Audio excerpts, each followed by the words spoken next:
आज का टॉपिक है रिकर्जन। रिकर्जन में क्या होता है आपका, जब एक फंक्शन खुद को ही बार बार कॉल करता है जब तक कि कोई कंडीशन आपकी फॉल्स नहीं हो जाती। ठीक है, जब वो कंडीशन फॉल्स हो जाएगी तो आपका वो कॉल करना बंद कर देगा, और जब तक कंडीशन ट्रू है आपकी वो फंक्शन खुद को कॉल करता रहेगा आपका। ठीक है, recursion is a process in which a function call itself directly और indirectly to solve a problem. ठीक है, recursive function break a big problem into smaller सब problem until it reaches base condition। जब तक कि आपका वो बेस कंडीशन या फिर जीरो लेवल या फिर हम बोल सकते हैं बिल्कुल लो लेवल की कंडीशन तक नहीं पहुंच जाता, तब तक आपका वो फंक्शन खुद को कॉल करता रहेगा। लो लेवल का मतलब है कि आपकी कंडीशन जब तक फॉल्स नहीं हो जाती तब तक। ठीक है, सिंटैक्स क्या होता है, सपोज आप जो पहले करते थे वही आप यहाँ पे करने वाले हो। जैसे डेफ लिखोगे, फिर अपने कोई फंक्शन का नेम होगा, राउंड ब्रैकेट, पैरेंथेसिस, सॉरी आपको पैरामीटर यहाँ पे देने हैं, दे सकते हो, आपकी मर्जी है, अदरवाइज आप पैरामीटर ना भी दोगे तो भी कोई बात नहीं। ठीक है, फिर आप अपनी कोई बेस कंडीशन लिखोगे। ठीक है, अगर वो कंडीशन ट्रू है तो आपका वो कॉल दोबारा से खुद को कॉल नहीं करेगा, और अगर कंडीशन फॉल्स है तो आप हम लिख देंगे वहां पे कि आपका ये फंक्शन खुद को कॉल कर ले, रिकर्सिव को। ठीक है, जैसे यहाँ पे देखो एक छोटा सा एग्जांपल है। मैंने क्या कर रखा है, एक ग्रीट फंक्शन बनाया, इसके अंदर प्रिंट लिखा हेलो, लिख दिया। क्या यहाँ पे मैंने कोई कंडीशन लिखी है? नहीं लिखी। फिर मैंने क्या किया, खुद को ग्रीट को फिर से कॉल कर दिया, यहाँ पे कर दिया कि नहीं कर दिया। और ये इतना फंक्शन लिख के मैंने बाहर से इसको कॉल करवा दिया शुरुआत के लिए, प्रोग्राम को शुरू करने के लिए मैंने यहाँ से कॉल करवा दिया। जैसे यहाँ से कॉल होगा आपका इंटरप्रेटर यहाँ पे जाएगा, इसने हेलो प्रिंट कर दिया। ठीक है, फिर जब अगली लाइन चलाएगा तो यहाँ पे क्या करेगा, वो खुद को फिर से कॉल करेगा, फिर हेलो प्रिंट करेगा, फिर खुद को कॉल करेगा, फिर हेलो प्रिंट करेगा, फिर खुद को कॉल करेगा।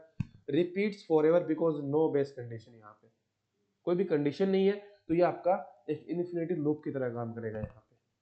ठीक है, कभी ना खत्म होने वाला प्रोग्राम। ठीक है, इसलिए हम क्या करते हैं यहाँ पे proper recursion with base case, यहाँ पे ये लिखा हुआ मैंने। इसमें चेक करो, एक ग्रिड नाम का फंक्शन है जिसमें n नाम का पैरामीटर आ रहा है आपका। ठीक है, और उस पैरामीटर में क्या है, ग्रिड को कॉल किया और पैरामीटर में यहाँ पे पास कर दिया मैंने 3। ठीक है, तो जब आपका इंटरप्रेटर n की वैल्यू लेके 3 इसमें पहुंचेगा तो यहाँ पे चेक करूंगा मैं क्या, if n is equal to 0 तो मैं खाली रिटर्न कर दूंगा इसको, नहीं तो मैं यहाँ पे प्रिंट कर दूंगा हेलो और n की वैल्यू। तो n की वैल्यू कितनी है, 3, तो हेलो 3 प्रिंट हो जाएगा। ठीक है, फिर ग्रीट करूंगा मैं, मतलब इसी फंक्शन को खुद से कॉल करूंगा फिर, लेकिन अब की बार क्या करूंगा मैं, यहाँ पे n-1 करूंगा पैरामीटर में। तो n-1 होके कितना चला गया इसमें, वापस इसमें 2 बन के चला गया ना पैरामीटर में। ठीक है, तो यहाँ पे क्या अभी n की वैल्यू 0 है नहीं है, तो आपका ये प्रोग्राम नहीं चलेगा कंडीशन। फिर क्या चलेगा, हेलो n की वैल्यू क्या है अभी, हेलो 2। ठीक है, फिर जब फंक्शन फिर से खुद को कॉल करेगा तो n की वैल्यू क्या है, 1। तो यहाँ पे n की वैल्यू 1 होगी, ये कंडीशन अभी भी मेरी ट्रू नहीं हुई, तो आपका फिर से हेलो 1 प्रिंट हो जाएगा ये वाला। ठीक है, अभी की बार n की वैल्यू क्या है, 0, क्योंकि लास्ट वैल्यू 1 थी, तो 1 - 1 0। यहाँ पे ग्रिड में n की पैरामीटर में यहाँ पे चला गया 0 आपका। ठीक है, और जब 0 गया तो मेरी ये कंडीशन मैच हो गई इफ वाली, ये वाली कंडीशन। ठीक है, इफ n की इक्वल टू 0 तो मैं यहाँ से प्रोग्राम को वापस भेज दूंगा खाली हाथ। ठीक है, अगर आप कोई पैरामीटर भेजना चाहते हो पैरामीटर भेज सकते हो, अदरवाइज आप यहाँ पे इसको खाली भी भेज सकते हो, सिंपल रिटर्न कीवर्ड लगा के। ठीक है, तो आपका प्रोग्राम वहीं पे स्टॉप हो जाएगा। ये रिटर्न का प्रोग्राम, अब रिटर्न कीवर्ड है ना, आपको यहाँ से इस लूप से बाहर निकाल के यहाँ पे इसके ऊपर छोड़ देगा। ठीक है, अब आगे कोई आपकी एक्स्ट्रा लाइनें होंगी तो वो उनको चला देगा, नहीं होंगी तो आपका ये तरीके रिकर्जन खत्म हो गया। ठीक है, यानी कि उस कंडीशन के बाद वो आपका रिकर्जन नहीं चलेगा। क्लियर है? ऐसे ही आपके यहाँ पे कुछ और प्रोग्राम बनेंगे रिकर्जन का यूज करके, जैसे फैक्टोरियल का एक प्रोग्राम बनाना है हमने। ठीक है, या फिर हम आगे जाके फेबोनी की सीरीज या फिर सम ऑफ नेचुरल नंबर, ये छोटे छोटे प्रोग्राम है जिसमें आपका रिकर्जन का यूज किया गया है। आप इनकी प्रैक्टिस करके देख लेना। ठीक है, सिंपल यहाँ पे मैं आपको एक सिंपल ये वाला करवा के दिखा देता हूँ, फैक्टोरियल वाला। ठीक है, अब समझो इस चीज को। यहाँ पे मैं क्या कर रखा है, एक फैक्टोरियल नाम का फंक्शन है जिसके अंदर एक n नाम का पैरामीटर है। ठीक है, इसको मैं यहाँ पे प्रिंट करूंगा, क्या, सॉरी पहले कॉल करूंगा, और n की वैल्यू कितनी है मेरी, 5।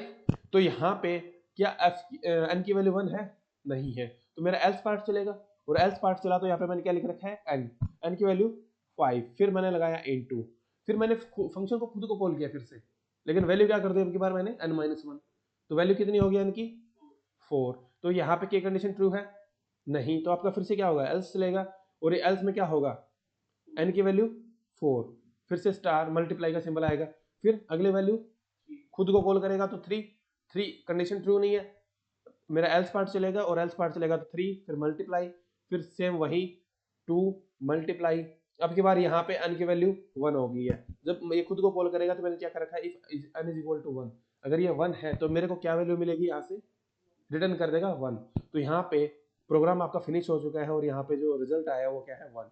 अब इसको यहाँ पे रैप करवा दो प्रिंट से, क्योंकि प्रिंट से रैप करवा रखा ना यहाँ पे आपको, ठीक है। तो प्रिंट से रैप करवाया, अब अंदर में इसकी यहाँ पे इसकी एल्गोरिथम सोल्व करेगा और आपका आंसर आ जाएगा 120। क्यों, 5 4 जा 20, 23 जा 60 और 62 जा 120, 121 जा 120, ठीक है, इस तरीके से, ठीक है। ऐसे ही यहाँ पे आपके रिकर्जन का यूज करके सम ऑफ एन नेचुरल नंबर, यानी कि प्रोग्राम आपका कुछ भी हो सकता है, मेन है बेसिक आपको कि कॉन्सेप्ट समझ में आना चाहिए, ठीक है, कि आप कंडीशन कहाँ लिखोगे और फंक्शन को कॉल कैसे करोगे, ठीक है। वैल्यू को बढ़ा के कॉल करना है या फिर वैल्यू को घटा के कॉल करना है, माइनस करके, आपकी मर्जी है, दोनों ही केस यहाँ पे चल सकते हैं आपके, ठीक है।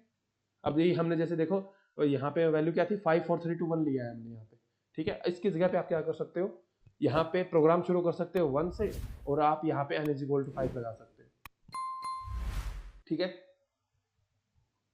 या फिर आप यहाँ पे 10 लगा सकते हो, तो जब वैल्यू बढ़ती भी जाएगी यहाँ पे प्लस कर देंगे हम n+1, जब वैल्यू बढ़ती भी जाएगी तो आपका 10 तक जब प्रोग्राम चलेगा तब तक आपकी ये वैल्यू चल जाएगी, उसके बाद ये आगे नहीं चलने वाली, ठीक है। बस इस तरीके की आपकी रिकर्जन होती है, ठीक है। Okay guys, that's it for this video, thank you for watching.